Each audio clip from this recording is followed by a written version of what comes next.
Hi, I'm Jessica Jackson of Thriving in Motherhood podcast, and today I want to spend a little bit of time reflecting with you about how summer went. Now, if you listened at the beginning of summer, I shared 2 episodes, 10 principles for having a productive and good summer, and then I also shared what we were doing this summer. And so I feel like it's only fair to do 2 things: bookend what actually happened for us, so you get the full picture of like what I hoped would happen, what actually happened, to help normalize what your experience was like, as well as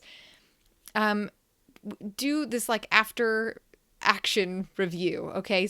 Take time to pause and reflect so that we can learn from it and feel good about it. I feel awesome about how my summer went, like really good. And it didn't go according to plan necessarily, but I feel so grateful for it. And like we did it really well because of this process that I want to lead you through. So I don't know how you're feeling about summer right now. Maybe you're just excited it's over or ready to transition, or maybe you're wishing it hadn't ended yet. So let's add some, some conclusion, some review, and some good feelings about our summer, because that's going to carry into getting you set up and running into fall. Hi, I'm Jessica Jackson, and this is the new way to thrive in motherhood by leaning into who you are, what you love, your unique family situation and personal mission to create a life that you actually want to live.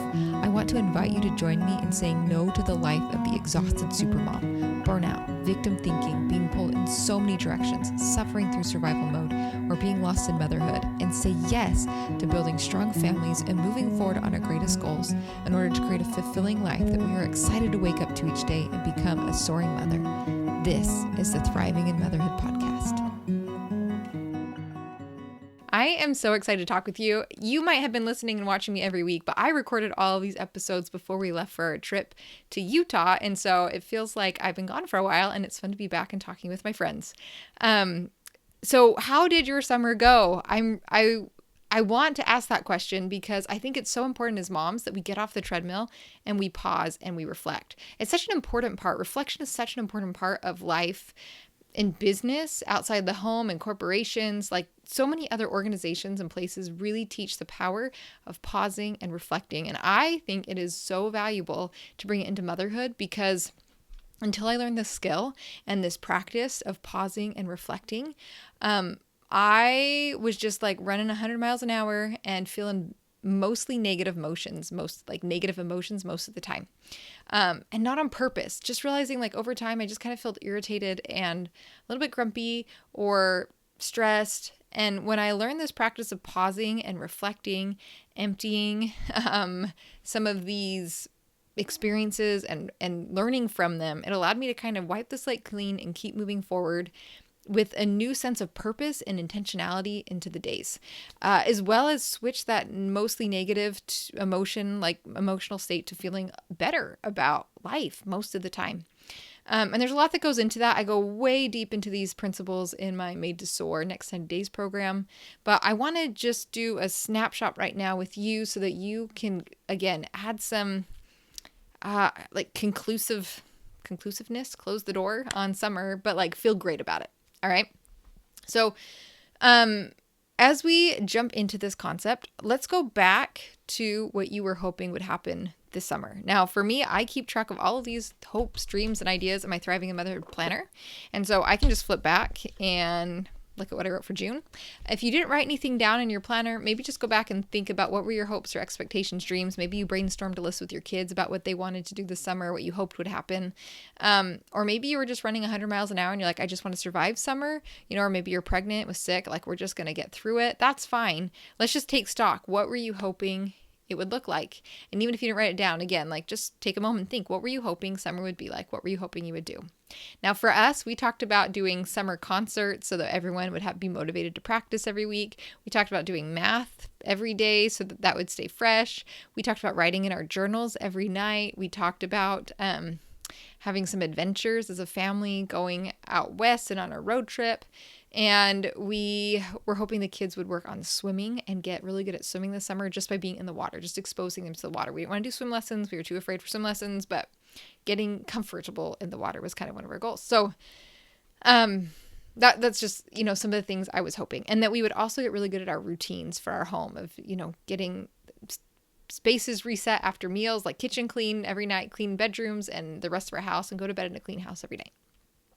So now those are my hopes, my dreams, my desires for summer. So what were yours? Take a moment, write it down, think about it, and then let's talk about what actually happened. Okay, so now we're going to do this review part.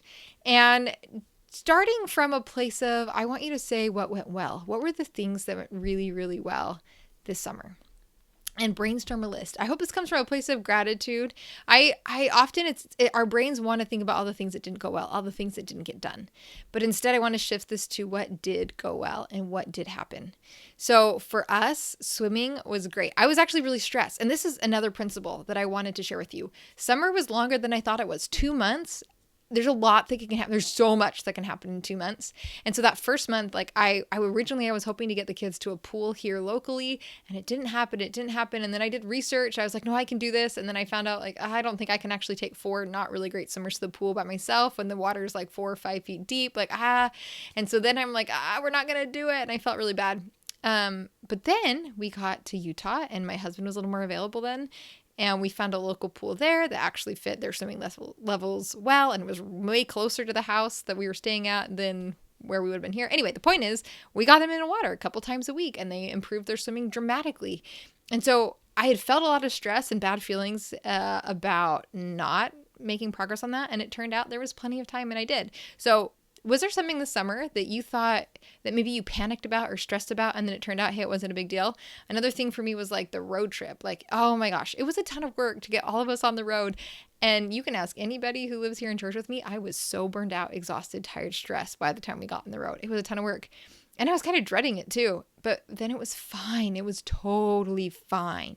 So, yeah, what were those things that you've put a lot of emotional energy into, like stressed or anxious or felt bad about or guilty about, but that turned out fine in the end? Okay, what were those things that turned out totally fine that you thought wouldn't? So far we've talked about what went well, and I'll share those. What went well for us? Swimming went well. Journaling. Every night that we were home, it went great, and we did it probably 40% of the time when we were traveling, which was awesome. And we were all sleeping in the same room together. So it was just an entirely different situation and staying up later than normal. So that went great. And we had lots of experiences and felt like we were able to keep, even though it was a different rhythm and flow than we normally have, felt like we were able to be aware of everybody's needs and kind of keep that in check. And so we had a really great summer full of loads of awesome experiences, but didn't feel like we went too fast or got out of balance there. And we said no to some things too to keep it in balance. So that was awesome. Okay, that's what went well. What are some things that didn't go well? All right, so now we're going to look at this in place from curiosity. We're trying to learn lessons. I like to think of things as we either get the results you wanted or the lesson you needed. So now we're going to we already looked for results we wanted, right? Things that went well or better than expected even. And now we want to look for things that we want to learn from. Okay, so for us, or even just like let go of or switch how we're thinking about them. One example of this is I was doing my Soaring Mothers call. I meet once a month with an amazing group of women, and we do monthly reflections and reviews together. You can join us at Soaring Mother Society if you would like. We would love to have you. But one of the things that came up was one of these women had goals for the summer. They were hoping to make progress on a specific task. And the way that summer is working out and all that they had going on with their family and extra things that popped up, that didn't happen. And so one way of looking at that is like, oh, I feel so horrible that I didn't get that thing done. I said I was going to do it and I didn't do it. I didn't keep that commitment to myself, or I let other things get in the way. Or even just like, I don't have control in my life, right? Because other things keep popping up. But instead, we talked about it, instead of it being a failure, it's like, no, that's great. You reprioritize things. And that thing now is something that you get to look forward to in the fall when you're saying goodbye to family and you're not around all those exciting things. Now you've got something to get excited about. So it's great. It's just your carrot for something, a gold spotlight to enjoy when summer's over and things are settling back down. So are there things that you can reframe? Instead of saying, hey, it's a failure, I didn't do it, how can you get excited about doing it at a future date? In that way too, because, and why that is so important, if we just feel bad about not doing it, we're going to just we've got all this negative feelings and you start dreading it and you start procrastinating it and you're like, maybe I shouldn't do it, when really you just need to build momentum. So just get a new start date, get something excited about it, and start working towards it with enthusiasm and build that momentum and that energy. I talk a lot about that in my plan a week you can, no, that's not that one. 3 Seek is to do more of what you love. That's one of these concepts we talk about, is how to build that energy and momentum. So you can check that out if you want to learn how to do that, how to make massive progress on those things that matter to you. But scattered here. Let's jump back in. We want to make progress. Okay, rebrand it, making progress. The other thing, so for us, what didn't go well, we did not do math once we left the state. And I also stopped doing it with them as we were trying to get ready to go. Like, there was too much going on. So in that scenario, it's a plan of like, that was probably an unrealistic expectation. And that's okay, right? Like, the lesson there is next year, remember, when you are trying to get ready for a trip, that's not a week to try and plan in math. So if I want to do more math, I need to find a different time during the year to do that. We also did not do a whole lot of instrument practicing consistently. Now, there were, however, when we were traveling, if there was a week where we were stationary, because we did a lot of driving all over the West when we were road tripping. But if there was a week when we were stationary, I did have the kids practice. And my daughter found a song that she loved, and she made so much progress on that song. And so there were wins. Did it look like I wanted it to? Did every child get consistent in their practicing? No. Did we have a concert every other week? No. But did I have at least one child, my oldest, get really excited about a song, make tons of progress, and we played it together in the evenings together after dinner?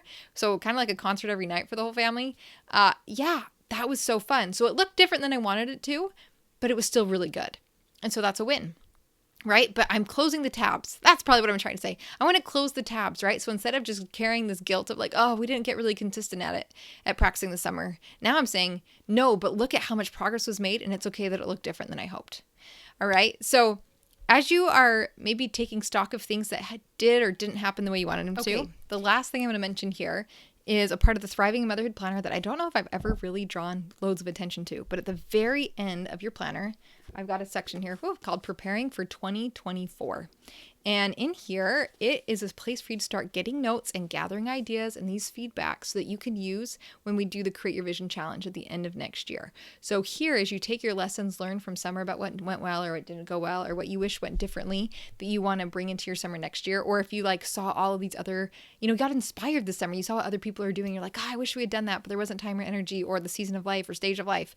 Make notes here, because then when we do the Create Your Vision Challenge at the end of the year, beginning of next year, whenever you do it, you will be able to use this information to inform your next year's plan, and you won't forget about it. And that is really why the Thriving in Motherhood Planner is designed to help you continually get more and more clarity on your vision, on your life, about what matters to you. And this is why we need to pause and take time to do that reflection. So I highly recommend, you can share in the comments or send me a message, email or on Instagram, and tell me what you learned from your summer reflection this year. I would love to hear. Also, do it with a friend. Have them listen to this episode, send it their way, and listen to it together and talk about it. This is why, as we were doing our Soaring Mothers call last night, and we had a really good heart-to-heart with some of these women I've been meeting with for 2.5 years, and more than that now.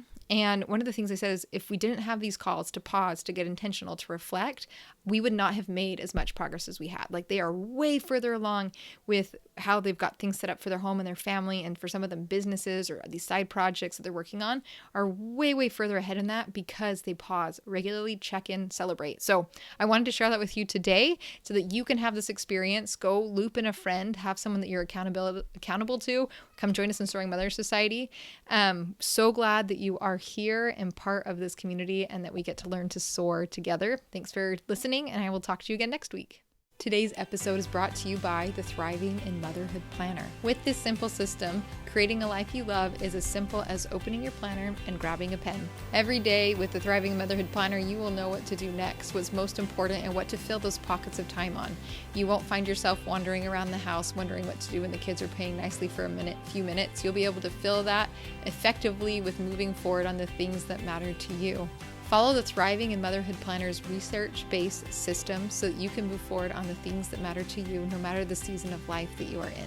I'd love to help you get on a better path, one that leads to peace and confidence in your unique life with the Thriving in Motherhood Planner. Learn more today at thrivinginmotherhoodpodcast.com/planner.